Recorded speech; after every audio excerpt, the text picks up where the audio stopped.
بسم الله الرحمن الرحيم الحمد لله رب العالمين الصلاة والسلام على سيدنا المرسلين وعلى آله وصحبه أجمعين. Assalamu alaikum wa rahmatullahi wa barakatuh. Dear respected brothers, I'm very excited to bring you this episode on how to have Eid in style, meaning healthy style. I hadn't really planned to deliver this, but in fact the thought that had come to my mind was to tell people how to recover from Eid Day, but actually some of the principles are probably still applicable. I've got some, inshallah, I hope some exciting surprises for you in this short clip, which I hope will then capture some of the spirit of Eid, inshallah.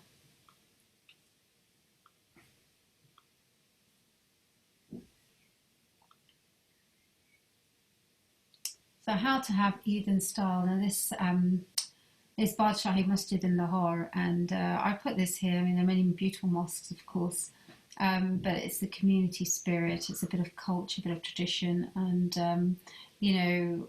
I think it sort of kind of encompasses the tone of some of what we've been discussing this Ramadan, namely on how to tweak our diet and manage our lifestyle. So I want to start with a hadith from the Prophet ﷺ, narrated by Ibn Abbas. He said from the Prophet ﷺ, when the day of Eid al-Fitr begins, the angels descend on earth, where they take their positions at access points of roads, calling out with a voice that is heard by the whole of the creation of Allah subhanahu wa ta'ala, except for men and jinn. And the angels are reciting, O Ummah of Muhammad sallallahu alaihi wasallam, come out to your most noble and gracious Lord, who grants much and pardons the major sins. When they proceed to their places of prayer, Allah subhanahu wa ta'ala says to his angels, O my angels, what is the reward of a worker when he has done his work? So they say, Our Lord and our Master, to receive his work, his reward for the work in full. So he says, I call you to witness that for their fasts during Ramadan and for their standing in prayer at night, I have made their reward my pleasure and my forgiveness. Depart from here, you are forgiven. Lata'if al-Ma'arif. So this is ultimately the spirit of Eid. It is a spirit of forgiveness, a spirit of jubilance, celebration, gratitude, accomplishment and achievement of, the ability to fulfill a great obligation and, in fact, a pillar of our deen. And there is no reward for this other than the reward of Allah subhanahu wa ta'ala and his forgiveness. And so Eid Day in itself encaptures this spirit and is, a day of great forgiveness and gratitude, really. So however we decide to spend it, we should encompass these qualities in our day and not make it a day of sin and deviating from the principles of our deen. So what are these key principles? So as you've probably heard me mention several times, Allah subhanahu wa ta'ala is saying, يا بني آدم خذوا زينتكم عند كل مسجد وكلوا واشربوا ولا تسرفوا إنه لا يحب المسرفين.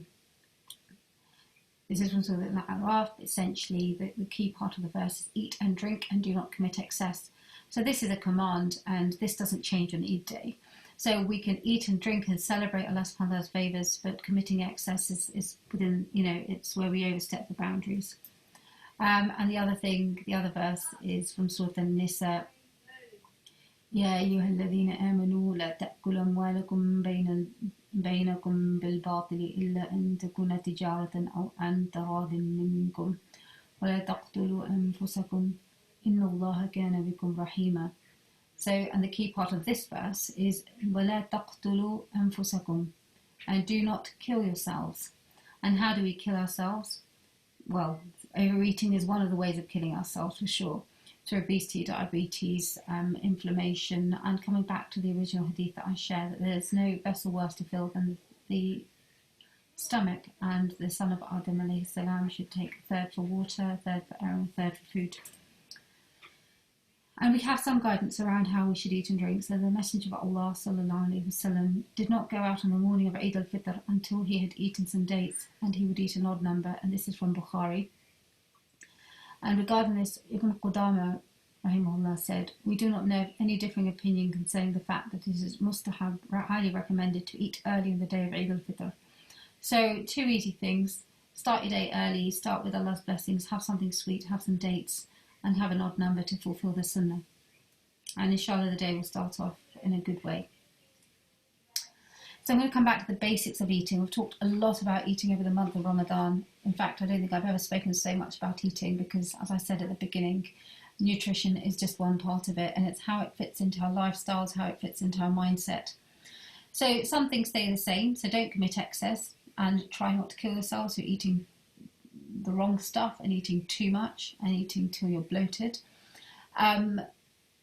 But really, if we start with these basic principles, so we start with hydration, so make sure you have a third for water. And you don't have to have that all in one go, but if you have some water before you eat, it means that you won't fill yourself up as much, you won't feel as hungry. And then after you've had your hydration, start with the salad. Ideally, you could still make a beautiful rainbow salad, jazz it up for Eid, and do something creative. And perhaps some starters, but definitely if you start with a salad, that means that you're filling yourself up and prioritising the good stuff first. And then after that, if you are going to, you can have some lean protein like meat or fish, like a tandoori chicken or some, grilled fish or some grilled kebabs, something like that, if you are going to. But ideally start with a salad and then take a 10-minute break at least before you have your main course, so your stomach has time to adjust to the food that's arrived, and so you can determine when you're actually full and how much capacity you have. And then when you have your main course, inshallah, enjoy Allah subhanahu wa ta'ala's blessings, use all the tips I've given you regarding herbs and nutrition that you can add to your food. Or, again, a 10-minute break before you have your dessert so that you've got some space. And one good tip perhaps for the current weather that we have is perhaps considering a barbecue, because that will be a very lean way to prepare your meat, and provided you don't just eat meat and you do have a good amount of salad with it, inshallah it will be a really lovely thing to do this Eid, especially when we're mostly home with our families and we cannot invite people around. And then, alhamdulillah, we can have some dessert, and that's fine as well. And I'll talk a little bit more about dessert, because most of you are wondering, well, she's told us not to eat sugar, she's told us not to eat rice and flour and pasta and all these things, so how on earth are we ever going to enjoy Eid? And today's talk is all about celebrating Allah subhanahu wa ta'ala's blessings, knowing where the limits lie and how to create a balance. So, as you know, hydration is really important. It's the number one thing. It's almost more important than the food. And it's very, very easy to turn to fizzy drinks and all those things that could leave us, with an instant spike and feeling quite sick. So here are a couple of creative ideas. One is that you could create a fruit-infused water. So you can choose a combination of fruits or herbs or, whatever you choose really, and be creative. Ideally, you just need to prepare them. So you could do strawberry and basil, for example, or you could do cucumber and mint, or pineapple, lime and coconut. Prepare the fruit and infuse it in water. If you use filtered water, it will obviously be much more refreshing and free of chemicals. And you can either leave this overnight, or you can prepare it in the morning and have it with your afternoon Eid lunch. As long as you leave it for 2 to 4 hours, and you don't need a special infuser bottle, you should be able to have a really flavoursome and vitamin-enriched drink, inshallah, and something that looks beautiful and quite enticing. The other thing that we've made before is something like a homemade raspberry lemonade, which is actually very tasty and very, very easy to do. So it would literally involve blending up some fresh lemon, and I would blend it up with the skin on, but removing the pips, some fresh or frozen raspberries, and you could just use, once you've blended that up, you could add it to some sparkling water or still water if you prefer, like a still lemonade, but the children get more excited if there's a bit of fizz, and add some ice, decorate it with a sprig of mint. If you do want to add some sweetness, we'll talk about some sugar substitutes, but I would say for a drink, I would just add some honey when you blend up the lemon and the fresh raspberries. But even if you weren't to do that, you find it's actually very tasty. Okay, and then some creative ideas around dips. Now we all have the usual sauces, and there are, most of these come out of a bottle these days, but if you wanted to be a bit more creative, here are some suggestions. So you could make a heart-healthy avocado dip. So just blend up your own guacamole with some fresh avocado, some freshly squeezed lemon juice, some jalapenos, and you could add some salt and pepper to your liking. But that's quite a nice spicy dip, and it's very, very tasty and very filling. So that's your green. Then you have amber. So for an amber coloured dip, I would say you take some sour cream, ideal organic, and take a very small piece of turmeric, because if it's too much, you'll be very overpowering, and some black pepper, and just whip it all together. If you have freshly ground black pepper, that helps to release some of the essential oils and the power, releases the power of the turmeric. But I would just whip that up. That's your amber. And if you wanted to go for the red, then you could do a homemade hummus, and just when you prepare the hummus in the blender, just put some, you don't even need to cook the beetroot. You can just use some raw beetroot, very small amount, and that should turn it bright red. Okay, so we're all thinking Eid and dessert, and it is time to really tickle those taste buds. So what are our alternatives? Of course, we can use sugar, and I'm going to talk about how we create the balance and how to use it if we do decide to. But we do have some very good alternatives that are safe for diabetics and safe on our diet program as well, inshallah, which is anti-inflammatory and anti-diabetic. So obviously we know that we can use honey. Honey has a lower GI, but it does still contain a fair amount of sugar if you're going to be using it in large amounts. And remember, cooking the honey will destroy some of its natural enzymes and properties, but it's still a wonderful sugar substitute, full of shifa and benefit and antimicrobial activity. If you're going to put it into a drink or bake some flapjacks with it, it's a good option, but you shouldn't have it in excess like most things. Coconut sugar has been increasingly popular. It's lower GI than regular sugar, which means that it doesn't cause such a steep insulin spike. However, it's still mostly sugar, so it can, if you're using it excessively or using it regularly, it can be associated still with metabolic syndrome, which is blood pressure, diabetes, heart trouble, all those things. So if you are going to use it as a one-off, it may be an option that you eat, but I wouldn't say that you should start eating coconut sugar because it's a healthy, it's a healthy food to indulge in. It's not. We've then got stevia and erythritol, and you can get combinations of stevia and erythritol because on their own both of them can be slightly bitter. And the ones that you might find more easily in the supermarkets or on Amazon, are things like Natvi and Truvia. They can come in with a granulated form or powdered form. So it would depend on your recipe, but for most cooking purposes, the powdered form is better. You would use approximately the same amount in terms of quantity of sugar, and they contain next to no calories. In fact, your body just metabolizes them, and you tend to excrete the product. However, because they're derived from plant alcohols, obviously not the kind that's prohibited, your body recognises this as a natural sugar source, and the taste is very similar to normal sugar. So these are great for baking, and generally as sugar substitute in many desserts. Things really to avoid are aspartame and other artificial sweeteners, obviously regular sugar, golden syrup, treacle, and jaggery, which is known as gur. When you fry your carbs and add some sugar, you are creating a toxic metabolic combination. So that kind of dessert is really something that if you're going to have on Eid, you need to just really watch how much of it you have. Okay. The other big one is chocolate. We're probably all missing chocolate. Chocolate can be a very enriching source of nutrition if we eat the right kind.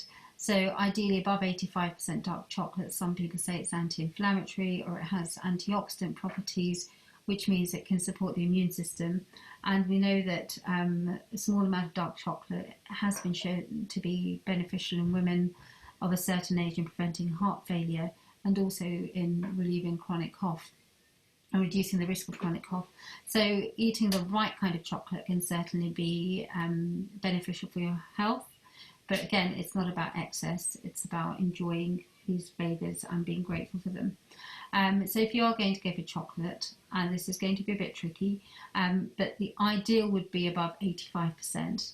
Now that is quite bitter, and if you can't manage above 85%, then go for a dark chocolate as opposed to a light one. One lovely thing you might want to do is create a chocolate fountain, so you could melt the dark chocolate and dip your berries and fruit in there. I'm sure that would be a very popular thing, especially with the children.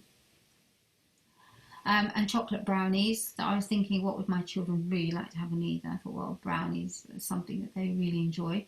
So there are many recipes on the internet on how you can make dark chocolate brownies with very low carb, and this is a recipe from the Nom Nom website. Feel free to visit their website, and it contains basically butter, cocoa, salt, eggs, almond flour to hold them all together, and then you would use erythritol powder, so that would be, you know, either your stevia or your nut beer. And if you like a sort of more bitter taste, then you'd add a touch of espresso. But this is a tried and tested recipe, and the brownies are really quite delicious. Very fudgy, very chewy. And I don't want to say too much more because you're fasting and I don't want to tempt you. Okay. If, like me, you're a bit of a fruit fiend, remember fruit is essentially bags of sugar. It's nature's candy, but alhamdulillah, it's full of benefit as well. So again, it's all about balance. But you could create yogurt shots. So you could make ideally you would make your own homemade yogurt, but if you're not a yogurt maker, make sure you go for a live, full fat, really good quality organic yogurt. You would stir in some raw honey, add in some passion fruit and mango chunks, and decorate it with some soaked chia seeds. And that should be very delicious and nutritious, and a great dessert or something after you've had your dates in the morning. It's full of live bacteria, it's full of vitamins, including vitamin A, and it's full of omega-3 to fight inflammation, as well as all the benefits in the honey. If you wanted to be clever and turn this into a cute-looking trifle shot, all you need is some shot glasses, and you would make an almond flour base. So in each one, you would combine the almond flour, a bit of vanilla, and some melted butter, and just set it just like you would set the base of a cheesecake with some crushed digestives, except you're using a nut base instead of a cookie base. You could set that in the fridge or the freezer, and then top it up. So you would put a layer of your passion fruit and mango mix, a layer of honey, top it with the yogurt, and sprinkle it with the chia seeds. Okay, the next recipe I have for you is gajrilla, which is a traditional Punjabi carrot pudding. Often people like to have kheer or rice pudding of some sort. Most cultures have some form of rice pudding, but rice pudding doesn't really work well with brown rice. And it's very high in terms of its glycemic index, which means that you release a large spike in the insulin. And most of those are sort of quick carbs,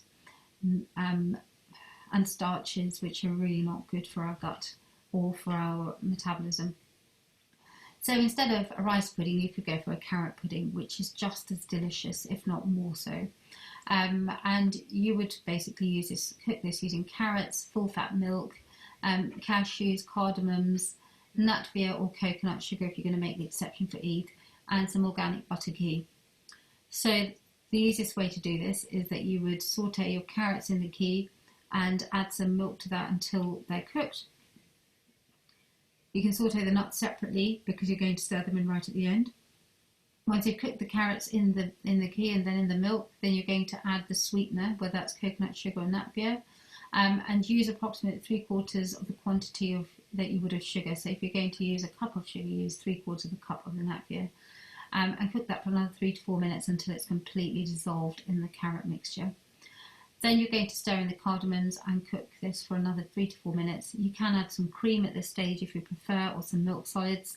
And then add in the cashews and cook this for another couple of minutes, and you're ready to go. You can have this hot, or you can allow it to cool down, refrigerate it and have it cold. It's absolutely delicious, and many recipes you can find for this on the internet. It doesn't take more than half an hour to prepare, and it's not only is it nutritious because it's full of carrots and protein and fibre and omega-3 and butyrate and all those wonderful things we spoke about before. But it's also very festive, and it looks very sophisticated, but it's actually extremely easy to do. And then you can of course decorate it however you wish. Okay, some of us, we like our cheesecakes. And there are many great recipes on the internet for cheesecake. This one is from wholesomeyum.com. It's a sugar-free cheesecake, and it's very low carb. So you'll see the key here is making the base using almond flour, which is obviously high in protein and fat. But you're having it on Eid day, so that's absolutely fine. And you combine this, the base, the almond flour with butter and erythritol as your sweetener and a bit of vanilla extract. Again, you're going to set the base. And for the filling, you're going to be using cream cheese, powdered erythritol, eggs, lemon juice, and vanilla extract, and you can bake that. And if you go on the website, I show you exactly how to do this, and you top it with berries or coulis. So make sure you've got a good supply of frozen berries for Eid, so you can make a delicious topping for your cheesecake. Okay, so we've talked about some sort of tips, and you've had some basic ideas there on how to be creative.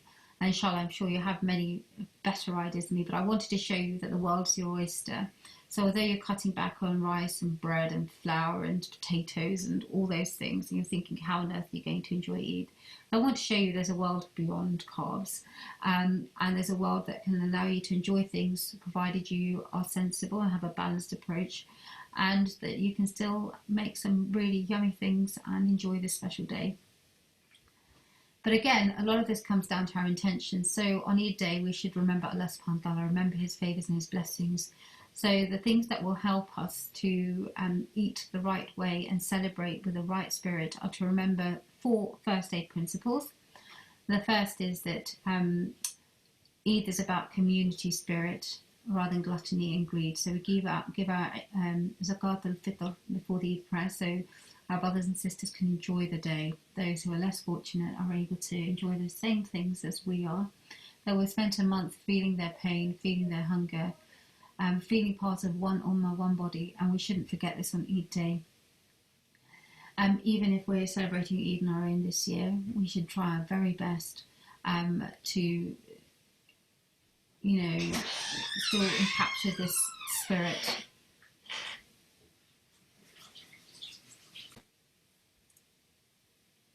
Okay, so we were talking about the principles of Eid Day, and we talked at the beginning about the spirit of forgiveness and the spirit of gratitude and community. And although we're doing Eid on our own, and now we were allowed to meet with one person outside our homes, we should still very much be careful of the social distancing, but also remember that community spirit in the way that we celebrate on Eid.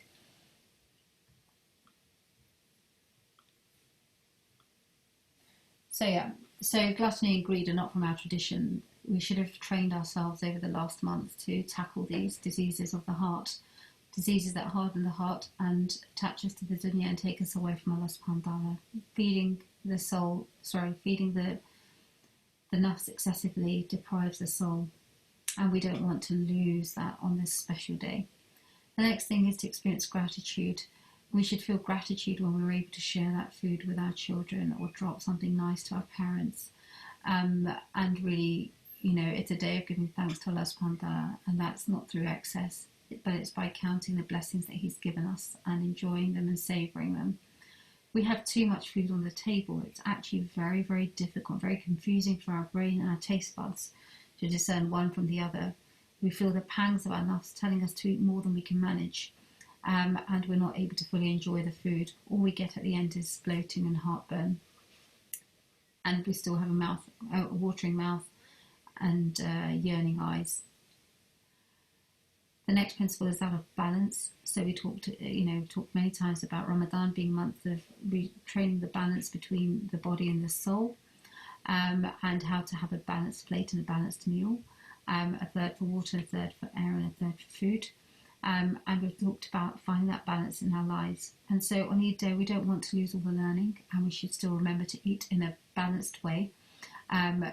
Putting our hydration and our rainbow salad first. If we put the priorities first, inshallah, we will allow the right amount of space for the rest. And lastly, in moderation. So we are ummat al-wasata, as I've said a number of times. And we don't forget this on Eid Day. We don't become people of excess, greed, or any kind of extreme behaviour.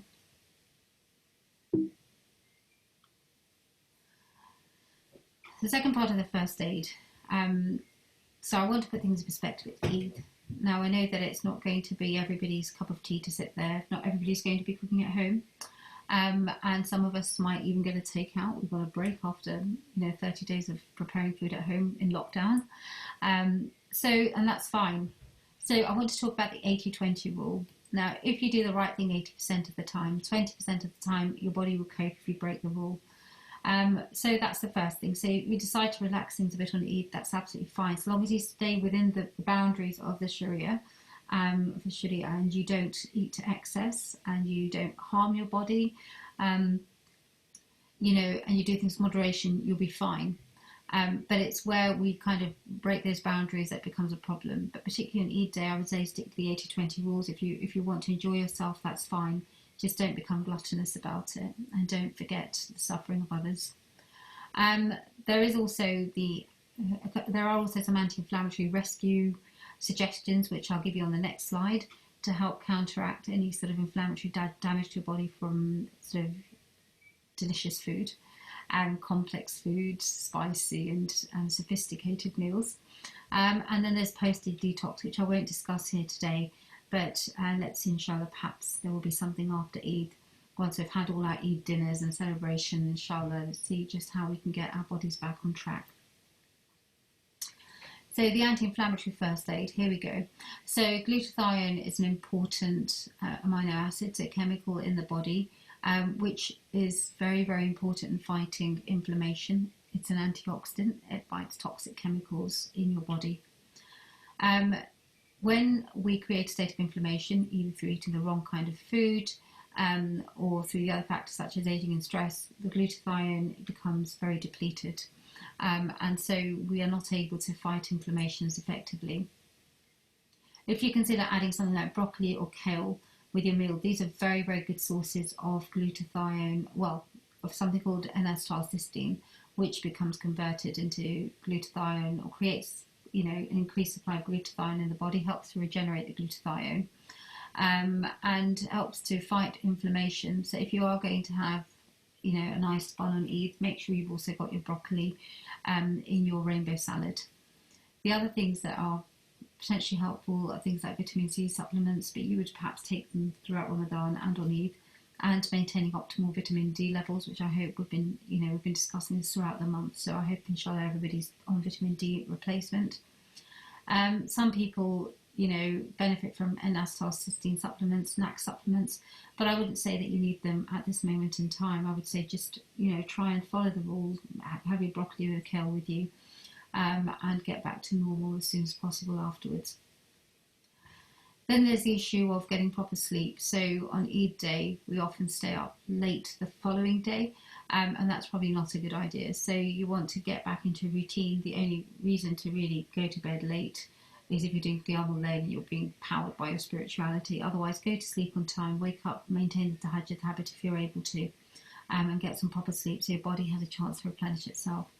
And again, physical exercise. So I'm not telling you to do a workout on Eid, but alhamdulillah, we have beautiful weather.